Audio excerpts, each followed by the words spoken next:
कहानी की शुरुआत में हमें एक फैमिली को दिखाया जाता है जो हंसी खुशी अपनी जिंदगी गुजार रहे होते हैं, लेकिन उन्हें पता नहीं था कि कुछ ही मिनट बाद उनके साथ कुछ ऐसा होने वाला है जिसके बारे में सोचने से भी डर लगता है। जब पति पत्नी अपने बातचीत में मसरूफ थे तभी अचानक उन्हें बाहर से लोगों की चीखने चिल्लाने की आवाजें सुनाई देने लगती हैं। जब वो दोनों घर से बाहर निकले तो उन्होंने देखा कि बाहर लोगों के बीच हलचल मची हुई है। लोग अपने अपने घरों को छोड़कर भाग रहे थे जैसे कुछ बड़ा होने जा रहा हो। जेसन और बेथ ने देखा कि हमारे पड़ोसी भी घबराए हुए जल्दी जल्दी अपना घर खाली कर रहे हैं। जेसन ने पड़ोसी से पूछा कि आखिर वजह क्या है, तुम लोग क्यों घर छोड़कर जा रहे हो? लेकिन वो लोग इतने जल्दी में थे कि उन्होंने जेसन की बात का कोई जवाब नहीं दिया। वहीं उन्होंने देखा कि पड़ोसी का बेटा भी अपना सामान पैक कर रहा है। जेसन ने जब उस बच्चे से पूछा कि तुम लोग कहाँ जा रहे हो तो उस बच्चे ने जवाब दिया कि मेरे पापा का एक दोस्त गवर्नमेंट ऑफिसर है। उन्होंने कहा कि एक बहुत ही जहरीला वायरस फैल चुका है जो एक नॉर्मल इंसान को मॉन्स्टर में बदल देता है। लेकिन तभी वहाँ उस बच्चे की माँ आ गई और उसे पकड़कर वहाँ से ले जाने लगी। जेसन ने उससे पूछा कि आखिर ये बच्चा किस वायरस की बात कर रहा है, जिस पर इस बच्चे की माँ ने कहा कि अभी बताने का वक्त नहीं है, अपनी वाइफ और बेटी को लो और इस शहर से जितना हो सके दूर निकल जाओ। ये सुनकर जेसन और बेथ बहुत ज्यादा घबरा गए। उसके बाद जेसन बिना सोचे समझे अपनी फैमिली को गाड़ी में बिठाकर शहर से बाहर ले जाने लगता है। मगर रास्ते में उन्होंने देखा कि जो पड़ोसी भाग रहे थे वो वापस लौट रहे हैं। ये देखकर उन्हें और भी अजीब लगने लगा। आगे जाकर ये लोग ट्रैफिक में फंस जाते हैं। जब जेसन और उसकी फैमिली गाड़ी से बाहर उतरे तो उन्होंने देखा कि शहर से बाहर निकलने वाला अकेला रास्ता पुलिस ने बंद कर दिया है। आसमान में यहाँ वहाँ हेलीकॉप्टर्स पहरा देने लगे। लोगों को बताया जाने लगा कि शहर में एक जहरीला वायरस फैल गया है और तुम लोगों को जल्दी से घर वापस लौटना चाहिए। ये बात सुनकर जेसन को कुछ अजीब लगा कि जब शहर में वायरस फैल गया है तो लोगों को शहर से बाहर निकालने के बजाय उन्हें शहर में ही क्यों रहने को कहा जा रहा है। तभी अचानक पास की पहाड़ से एक बड़ा सा पत्थर उनके कार पर आ गिरा। ये देखकर वो लोग बहुत ज्यादा घबरा गए। पहाड़ हिलने लगा। तभी उस पहाड़ के पीछे से दो मिलिट्री के फाइटर जेट्स निकलकर शहर की तरफ बढ़े। वो दो फाइटर जेट्स पूरे शहर पर बमों की बारिश करने लगे जिससे पूरा शहर राख में बदल गया। जेसन की वाइफ बेथ को फौरन समझ आ गया कि अगर वो पुलिस की बात मानकर घर लौट जाते तो उनका अंजाम बहुत बुरा होने वाला था। उसके बाद वो फाइटर जेट्स सड़क पर मौजूद लोगों की तरफ बढ़ने लगे। ये देखकर सभी लोगों में हलचल मच गई। अब सबको समझ आया कि गवर्नमेंट उन्हें मारना चाहती है। सभी अपनी जान बचाने के लिए यहाँ वहाँ भागने लगे। पर जेसन और बेथ को समझ आया कि वो कहीं भी भाग लें वो फाइटर जेट्स उन्हें मारकर ही रहेंगे। तभी बेथ ने पीछे मुड़कर पहाड़ पर एक स्कूल देखा और उसे लगा कि बचने के लिए वो जगह बेहतर रहेगी। जिसके बाद जेसन बेथ और जोई को लेकर स्कूल की तरफ पहाड़ पर चढ़ने लगे। पीछे ब्रिज पर मौजूद लोगों पर फाइटर जेट्स बम गिराने लगे। ये तीनों तेजी से दौड़ते हुए स्कूल तक पहुंच जाते हैं और खुशकिस्मती से वहां उन्हें एक टनल मिल जाता है और बम धमाके से कुछ ही सेकंड पहले वो जल्दी से उस टनल में घुस जाते हैं। जैसे ही बंकर का दरवाजा बंद हुआ ऊपर एक जोरदार धमाका हुआ, लेकिन खुशकिस्मती से ये लोग बंकर के नीचे थे और इनकी जान बच गई। मगर इनके लिए हैरानी की बात ये थी कि आखिर ये कौन सा वायरस था कि गवर्नमेंट को शहर के सभी लोगों को मारना पड़ा। वो लोग कुछ भी नहीं समझ पा रहे थे। बस उन्हें ये पता चल चुका था कि अगर जिंदा रहना है तो चुपचाप बंकर में जिंदगी गुजारो। लेकिन इनके लिए परेशानी की बात ये थी कि आखिर ये लोग यहाँ कब तक जिंदगी गुजारेंगे और उन्हें पेट भरने के लिए खाने पीने का क्या करना होगा। अच्छी बात ये थी कि वहाँ ढेर सारा एक्सपायरी खाना रखा हुआ था जो 3 लोगों के लिए काफी लंबे समय तक चल सकता था। जेसन की वाइफ बेथ बहुत ज्यादा परेशान थी। वह अपनी बेटी जोई के बारे में सोचने लगती है कि अगर ये बीमार हो गई तब इसका क्या करेंगे। और बेथ दरवाजा बंद करते समय उसका हाथ भी लग गया था जिसमें काफी गहरी चोट आई थी। वो दोनों इस बात को लेकर भी घबरा रहे थे कि कहीं इस जहरीले वायरस ने उनकी बॉडी पर भी अटैक न कर लिया हो। मगर अभी ये सोचने का वक्त नहीं था। उन्हें अब इस बंकर को सेफ बनाना था ताकि ऊपर बंकर का दरवाजा कोई खोल न सके। जेसन ने लोहे की जंजीर से बंकर का दरवाजा मजबूती से बंद कर दिया और तय किया कि अब उन्हें यहीं पर छिपकर जिंदगी गुजारनी है। लेकिन जमीन के नीचे रहने का जीवन आसान नहीं था। हर दिन वही एक जैसा खाना, पीने के लिए कीचड़ से भरा हुआ पानी और खाली समय में वह ताश खेलते। बाहर की दुनिया से उनका पूरी तरह से कनेक्शन कट चुका था। कई दिनों तक यहाँ रहने के बाद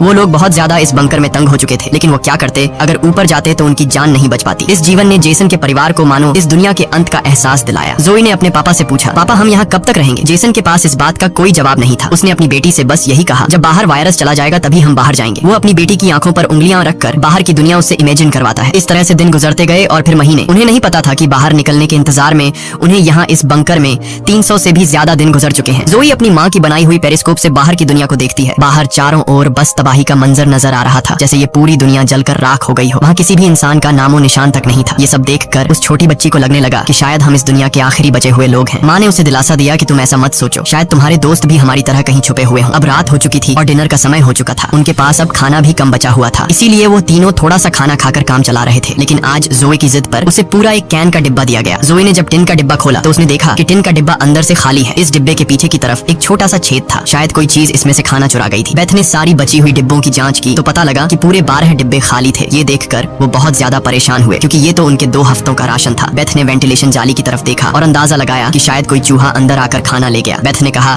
कि अगर ये चूहा है तो इसे जल्द मारना पड़ेगा, नहीं तो ये हमारा सारा खाना बर्बाद कर देगा। बेटी के उदास चेहरे को देख जेसन ने उसे दिलासा दिया कि छोटी छोटी बातों से परेशान मत हो, अगर खाना खत्म हो भी गया तो मैं ऊपर जाकर कुछ सामान ले आऊंगा। अगले दिन जब जोई अपनी माँ के साथ ब्लॉक्स में खेल रही थी तभी पीछे से हल्की सी आवाज आई। जोई ने जब पीछे मुड़कर देखा तो एक चूहा फिर से टिन फूड चुराने घुस आया था। इससे पहले कि वो चूहा भाग जाता, जोई ने फौरन अपने पेरेंट्स को बुलाया। आज उन्हें इस चूहे को हर हाल में मारना था। जेसन गुस्से में चाकू निकालकर उसे टुकड़े टुकड़े करने के लिए आगे बढ़ा, लेकिन वो छोटा सा चूहा बहुत तेज निकला। वो जेसन के वार से खुद को बचाते हुए निकल भागा और टेबल पर रखी लालटीन को भी गिरा दिया। जैसे ही वो अपने बिल में घुसने वाला था, तभी बेथ ने अचानक झपटा मारा और चूहे को मार दिया। वो सब चूहे को मारने की खुशी मना रहे थे कि दूसरी तरफ लालटीन के गिरने से धीरे धीरे आग बढ़ने लगी। जेसन दौड़कर उस लालटेन को बंद करने लगा, लेकिन वो लालटेन बहुत गर्म था, जिससे जेसन का हाथ जल गया और लालटीन का शीशा फटने पर पूरे टेबल में आग लग गई। बेथ ने पर्दा फाड़कर आग बुझाने की कोशिश की। जेसन ने नल से आधी बाल्टी पानी निकालकर उस आग पर डाला। जैसे तैसे करके उन दोनों ने उस आग को बुझा लिया, लेकिन खतरा अभी टला नहीं,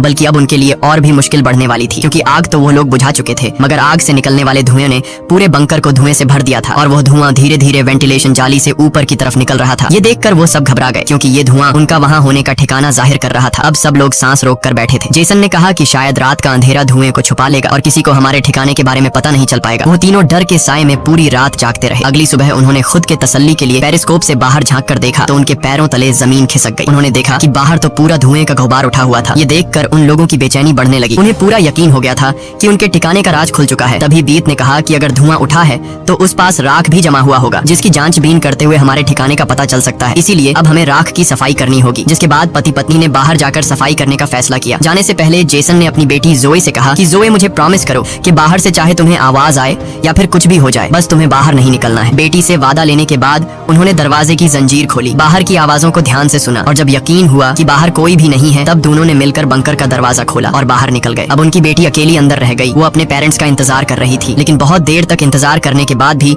जब उसके माता पिता वापस नहीं आए तो उसने स्टूल पर चढ़कर दूरबीन से बाहर के हालात देखने लगी। जल्द ही उसने देखा कि उसके माता पिता बंकर के दरवाजे को छुपाने की कोशिश कर रहे थे, लेकिन तभी जोए ने कुछ ऐसा देखा जिससे उसकी सांसें गले में अटक गई। उसने देखा कि दूर जंगल में एक काली परछाई तेजी से उनकी तरफ बढ़ रही है। बच्ची ने जोर से चिल्लाकर पापा को पीछे देखने को कहा, लेकिन दूरी बहुत ज्यादा थी। उसके माता पिता सुन ही नहीं पाए। घबराहट में बच्ची अपने डर को भूल गई और सीढ़ी पर चढ़कर बंकर से बाहर निकल आई। बाहर आते ही उसे एहसास हुआ कि उसके माता पिता अब वहाँ नहीं थे। बच्ची ने बेचैनी में जोर जोर से अपने माता पिता को पुकारना शुरू किया। तभी पीछे से अचानक उसका मुंह किसी ने दबोच लिया। ये कोई और नहीं बल्कि उसकी माँ थी। कुछ सेकंड्स बाद एक जंगली हिरण का झुंड तेजी से वहाँ से गुजरा। हालांकि वो तीनों बाल बाल बचे, लेकिन बीत का डर और ज्यादा बढ़ने लगा। इन हिरणों का इस तरह भागना जरूर किसी खतरनाक चीज से बचने की कोशिश थी।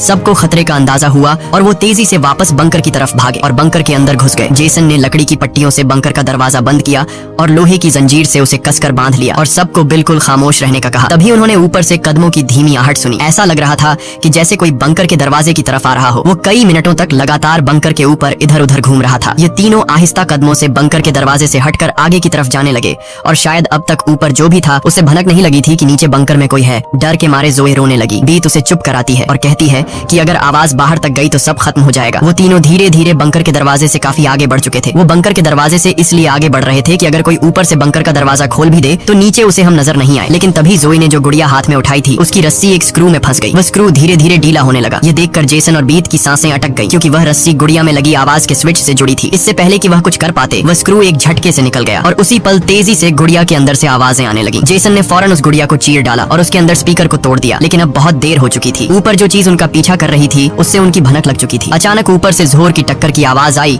और फिर भारी कदमों की गूंज सीधा बंकर के दरवाजे के ऊपर रुक गई। उसने आखिरकार उनका ठिकाना ढूंढ ही लिया और उसे खोलने की कोशिश करने लगा। वह बंकर के ढक्कन को जोर से धकेल रहा था और जंजीरों से बंद होने के बावजूद खतरा साफ महसूस हो रहा था और ऊपर के राक्षस को पता चल चुका था कि जरूर नीचे कोई मौजूद है। हालांकि वह दरवाजा मजबूत जंजीरों से बंद था, लेकिन उस चीज की भयानक ताकत के सामने वह जंजीरें एक एक करके टूटने लगी। यह देखकर जेसन को पता चल चुका था कि दरवाजा अब ज्यादा देर टिक नहीं पाएगा, इसलिए वो तेजी से अंदर भागा और वाटर पंप का पाइप उखाड़ने लगा। यहाँ बेथ ने भी हिम्मत दिखाई और सीढ़ी पर चढ़कर अपने शरीर का वजन इस्तेमाल करते हुए चैन को खींचकर दरवाजा बंद रखने की कोशिश करने लगी, लेकिन फिर भी लोहे का ढक्कन धीरे धीरे खुलने लगा। तभी उसी वक्त दरवाजे के ऊपर एक काला साया नजर आया, जिसकी आंखें एक बल्ब जैसी चमक रही थीं, जैसे उन तीनों की मौत ऊपर से उनको देख रही हो। जेसन ने बिना सोचे पाइप से उस पर हमला कर दिया, जिससे वो पीछे गिर पड़ा। जेसन ने जल्दी से वो पाइप दरवाजे में फंसाकर दरवाजे को बंद कर दिया और वो चीज वहाँ से भाग जाती है, लेकिन जेसन का शरीर अब भी बुरी तरह कांप रहा था। वह कभी सोच भी नहीं सकता था कि बाहर की दुनिया में न सिर्फ बेरहम सोल्जर्स थे बल्कि खतरनाक राक्षस भी घूम रहे थे। वह पूरा परिवार सीढ़ियों के पास मायूस बैठ जाता है, क्योंकि अब उनका ठिकाना उजागर हो चुका था। अब किसी भी वक्त उन पर हमला हो सकता था और उन्हें इस बात का अंदाजा भी हो चुका था कि इस बार तो एक आया था, लेकिन अगली बार जब वो आएंगे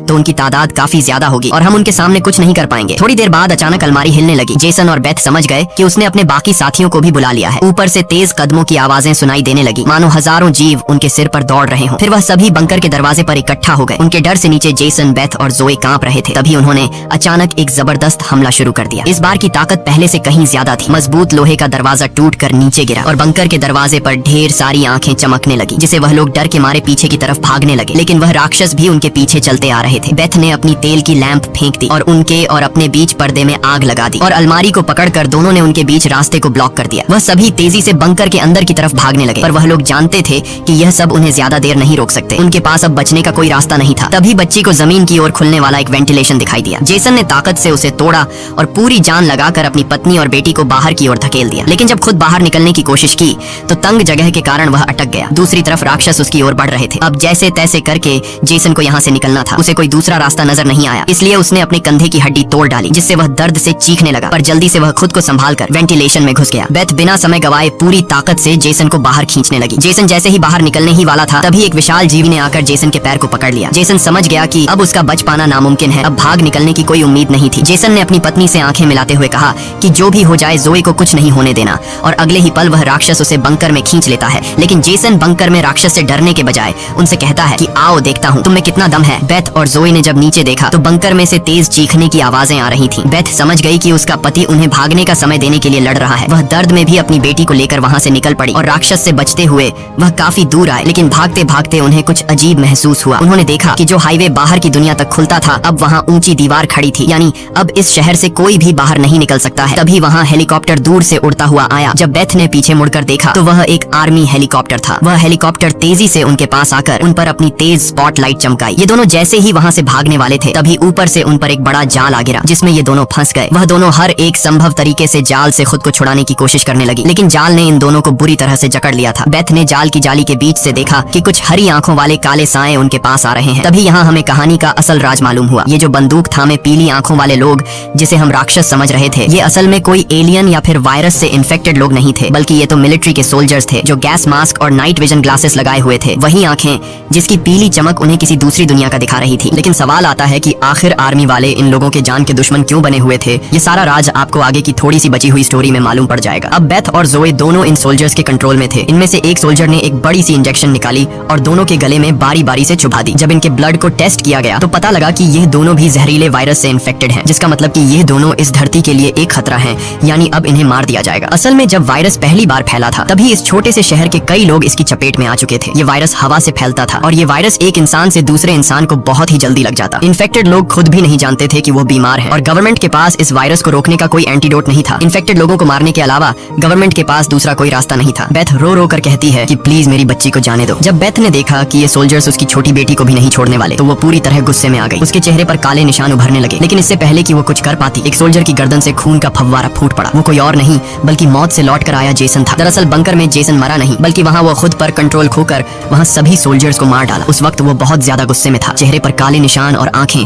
गुस्से से लाल थीं और उसके जिस्म की ताकत कई गुना बढ़ चुकी थी और साफ दिख रहा था कि वो अब पहले वाला जेसन नहीं, बल्कि वह एक अलग रूप में दिखाई दे रहा था। वो सोल्जर्स पर झपट झपट कर उन्हें मारने लगा, लेकिन वह गर्म हथियारों की गोलियों को नहीं रोक पाया और जमीन पर गिर गया। जब वो सोल्जर बेथ और जोए की तरफ बढ़े तो वह दोनों जाल तोड़कर भाग चुकी थी। सोल्जर्स उन्हें यहाँ वहाँ ढूंढने लगे, लेकिन उन्हें ये अंदाजा नहीं था कि बेथ भी एक राक्षसी रूप में बदल चुकी थी। उसने जोए को एक कार के अंदर छुपा दिया और खुद उन सोल्जर्स से लड़ने लगी। उसने कई सोल्जर्स को मार गिराया और फिर खुद भी गोली लगने से कार की छत पर गिर पड़ी। अंधेरे में छुपी उसकी बेटी ने ये सब देख लिया। अपने माता पिता की हालत देखकर वह भी गुस्से में आकर अपना आपा खो बैठी। एक छलांग में उसने एक सोल्जर को गिराकर उसका मास्क तोड़ दिया और उसे मारने ही वाली थी कि बेथ ने समय रहते उसे रोक दिया। वो नहीं चाहती थी कि उसकी बेटी भी एक दरिंदा बन जाए। बेथ ने उसे शांत किया। धीरे धीरे लड़की की नसों की हरियाली गायब हो गई और वो फिर से इंसान में बदल गई। लेकिन सोल्जर की किस्मत इतनी अच्छी नहीं थी। उसका सेफ्टी मास्क टूट चुका था और वो धीरे धीरे वायरस से इन्फेक्टेड हो गया। दूसरी तरफ जेसन की हालत बहुत गंभीर थी। उसने बेटी के चेहरे को देखकर अपने हाथ की 2 उंगलियां उसकी आंखों से फेरी और जेसन ने हमेशा के लिए आंखें बंद कर ली। उसी वक्त एक और हेलीकॉप्टर आ गया। बेथ अपनी बेटी को लेकर भागी। कबाड़ के ढेर से गुजरते हुए वो एक सुरंग में घुस गए। तभी वहाँ एक रोशनी उनकी आंखों पर पड़ी। देखने पर पता चला कि सामने वही पड़ोस का छोटा लड़का था जिसे हमने कहानी की शुरुआत में देखा था। फिर ये दोनों उसके पीछे चल पड़े। वो लड़का उन्हें एक गुफा जैसी टनल में ले पहुंचा, जहां उस लड़के के माता पिता और भी कई सारे लोग छुपे हुए थे। असल में वहां उनके जैसे ही वायरस से इन्फेक्टेड लोग थे। जिंदा रहने के लिए वो सभी अंधेरे में चूहे जैसी जिंदगी गुजारने पर मजबूर थे। ये वायरस खतरनाक जरूर था, लेकिन जानलेवा नहीं। ये वायरस इन्फेक्टेड इंसान के जिस्म पर तब ज्यादा जोर करता जब वो डर जाता या फिर गुस्से पर काबू नहीं रख पाता। लेकिन असल में उन लोगों ने खुद पर काबू पाना सीख लिया था। वो लोग शहर के सोल्जर्स को राक्षस समझते थे, लेकिन असल में वो खुद राक्षस थे। इसी के साथ ये कहानी खत्म हो जाती है। अगर वीडियो